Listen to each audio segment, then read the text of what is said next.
All right, welcome back to the SciMax channel, continuing the Electronic Lab Notebook series. And today we focus on some new additions to the sklearn-doe package that I've been working on.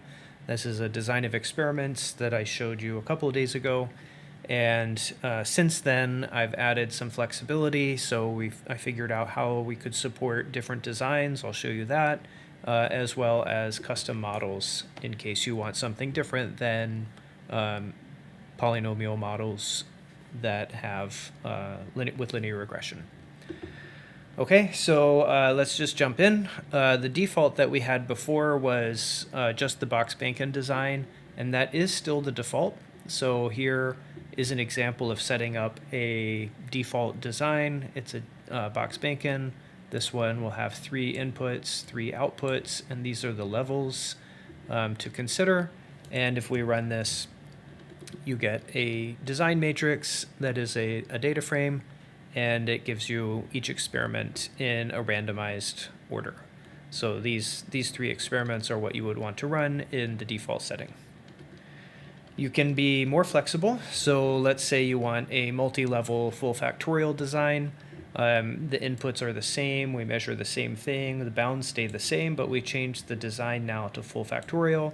And here we're going to specify 4 levels for R, 3 levels for G, 2 levels for B, and then we will get a corresponding design that has more experiments because we have more levels, but you can see what how the levels map on there. Now it's interesting to point out already that you see levels as high as 125, and that's because the bounds are mapped to 1 and -1, and this design will create numbers that are bigger than that, so higher than 1 and less than -1.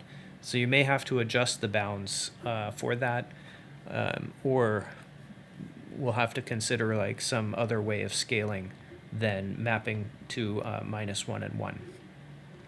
So it's worthwhile noting that.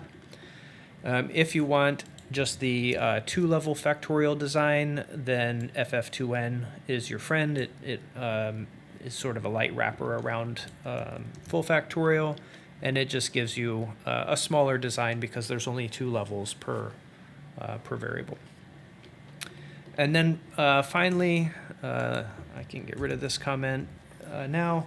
Finally, there is Latin hypercube sampling, that's LHS. You need to set a random state for this that makes it reproducible.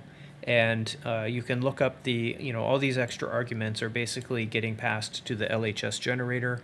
And so you have to look at PyDOE3 to read the documentation for how to specify that. Here we ask for 15 samples that are sampled in a Latin hypercube sampling strategy. This is not the same as the Latin hypercube designs that I talked about before, but it's related. And so here, if we run this, you get this design. And you note these are floats, and for the self-driving light demo, they need to be converted to integers. But here you get a set of randomly sampled, but maybe nearly orthogonal samples. These are all put in the center of each division, and that is controlled by this criterion here. And again, you have to read the PyDOE3 documentation for that. So these are all ways to get different designs, and eventually, you study these designs and you know why you pick one or the other. If you don't know why, you would just go with the default. But I'm going to go through some examples here where we run these experiments and use this Latin hypercube design. This is the same old code that we had from many videos now to get results and then return the 3 measurements we want, the R, the G, the B. And then we can run these experiments. So here is it's a little bit subtle. I have to convert that data frame into values. That gives me an array. Then I cast that array as integers and accumulate the results. And like before, I set the output like this, and these are the measurements that got made. So these are the R, the G, and the B outputs that correspond to each input. All right, then the sklearn. I guess I break a tradition in sklearn that I don't provide the x and y arguments here. They default to input and output. I feel like I'm going to leave it that way for now, although I did change the Latin hypercube design to be explicit on that, in case you want to do something different, like only fit R or only fit G.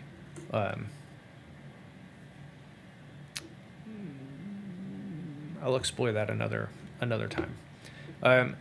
The fit is what generates the fit to your model, and here we have the Latin hypersquare input design, but our model is still the default one, and the default one uses a scaling from -1 to 1, assuming that maps onto the bounds that you set, and then it passes that into polynomial feature generator, and then it passes that into a linear regressor that does uncertainty quantification using PyCSE functions.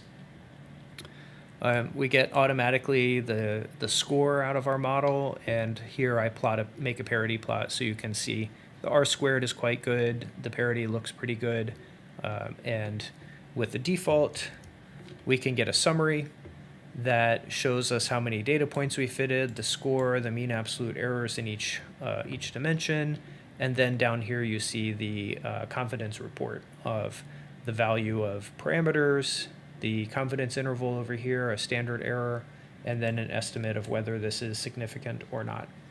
And if you see zeros, that means that you get confidence interval sign change, so 0 is a probable answer, and this shows us that for the R0 we have an intercept and a slope. Now you might choose to not include an intercept here, and these, because I scale the parameters, these are the scaled parameters in the model, so it's not obvious how to interpret this directly, and I'll come to how we might address that in the next section. So then we have the green outputs, the blue outputs, etc. Now, I mentioned there could be reasons you want to have a custom model. That could include maybe you need a nonlinear model or a different polynomial order. And you might not want to use the intercept because we might expect that at a setting of 0, it equals 0. That's not actually true. There's background, but you might know that for another system. You might choose a different kind of scaling, like standard scaling or robust scaling, or you might have your own feature generation tool. Like if you were using a showmate polynomial, you might have a pre-processing step that generates the polynomial values for showmate. So I'm going to show you here how to make your own model. It's a little more complicated.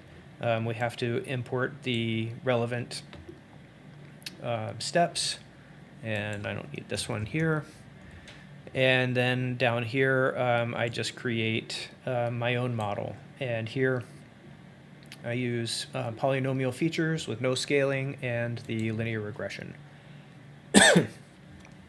All right, this should give me the same kind of design as before, and then the output we already knew. Oh, that's weird. Output. This seems dodgy, but the output here is the output that we measured, and then I can do the same thing to run and fit it. We still get a good R squared, we get a good fit, and the summary now is a little bit different because we use a user-defined model. The summary is much less rich because there's no way to tell what would be in that model. So we only report some statistics about score and MAE and what the model was. We can use the model to predict things. And this warning is because I didn't pass in a data frame with R, G, and B in here. You can eliminate it by doing that. But I wanted to show one more kind of subtle issue here, and that is the uncertainty.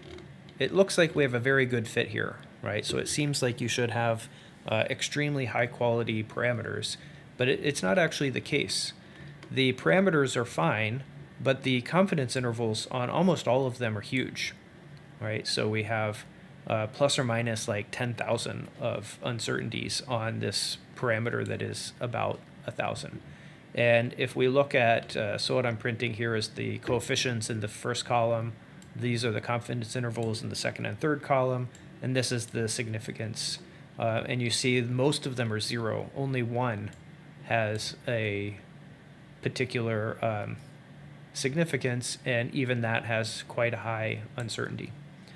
And the issue here is that we didn't scale the inputs, and that leads to a poorly conditioned Hessian. And so because that Hessian has such a large condition number in this example, then we get very large and very unreliable uncertainty quantification. So I thought it was worth noting that you can't just do design of experiments and hope for the best. You still have to spend some time understanding limitations of the models, limitations of especially polynomial models when you have large orders of magnitude in your input feature space. Let's see if we can look at it real quick. If I look at the user model, the whole thing here is based on a pipeline model from sklearn. And so here I can get the polynomial feature out of this. And let's do fit transform input. So what we see here is that we have values that range from 1 to 1,000. And that's fairly large in range, 3 orders of magnitude. And this, I believe this is sort of the root of the problem. So if I say x is this, then the Hessian is x dot t at x for linear regression, and np.linalg.cond, condition number of h, is a very large number. That means that this is not well conditioned. And when we invert it, then we run into potential problems with inversion. And since the uncertainty is related to properties of eigenvalues of the inversion, then that means we're not going to get good uncertainty properties.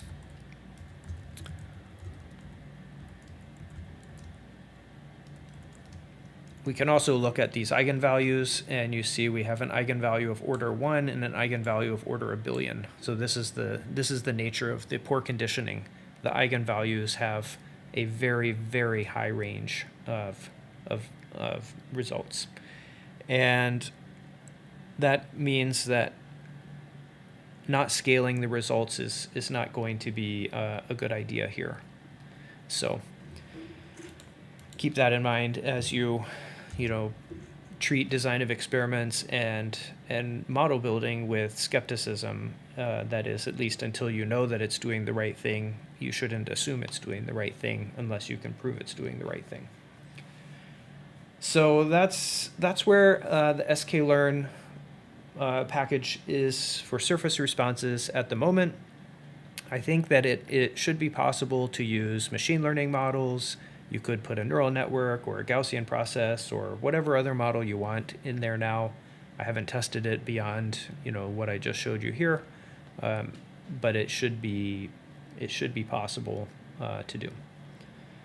So the only thing that I noted in here that's different than I remember before, and this may be a library issue from different machines.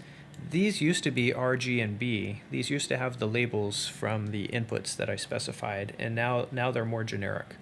And I'm not sure why that happened. And at the moment, this is the only thing bugging me that I would like to see fixed or go back to what it was before. So I'm going to make myself a note.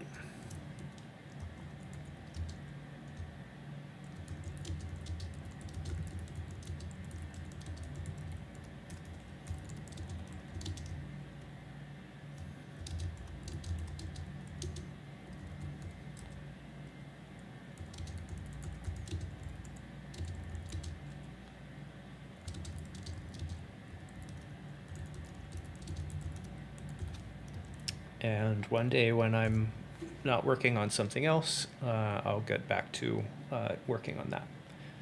All right, that is the update for today, and it seems like the sklearn-doe packages are converging pretty well. We have a Latin hypercube capability now. We have surface response capability.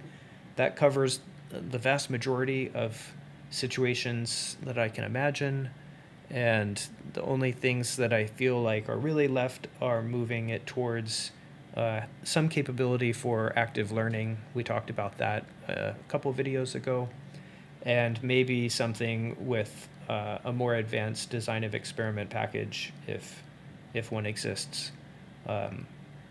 That gives you more flexibility for something like model-driven design of experiments or something like that. Otherwise, this is it for today. Thanks for coming, and I hope you come to a future video.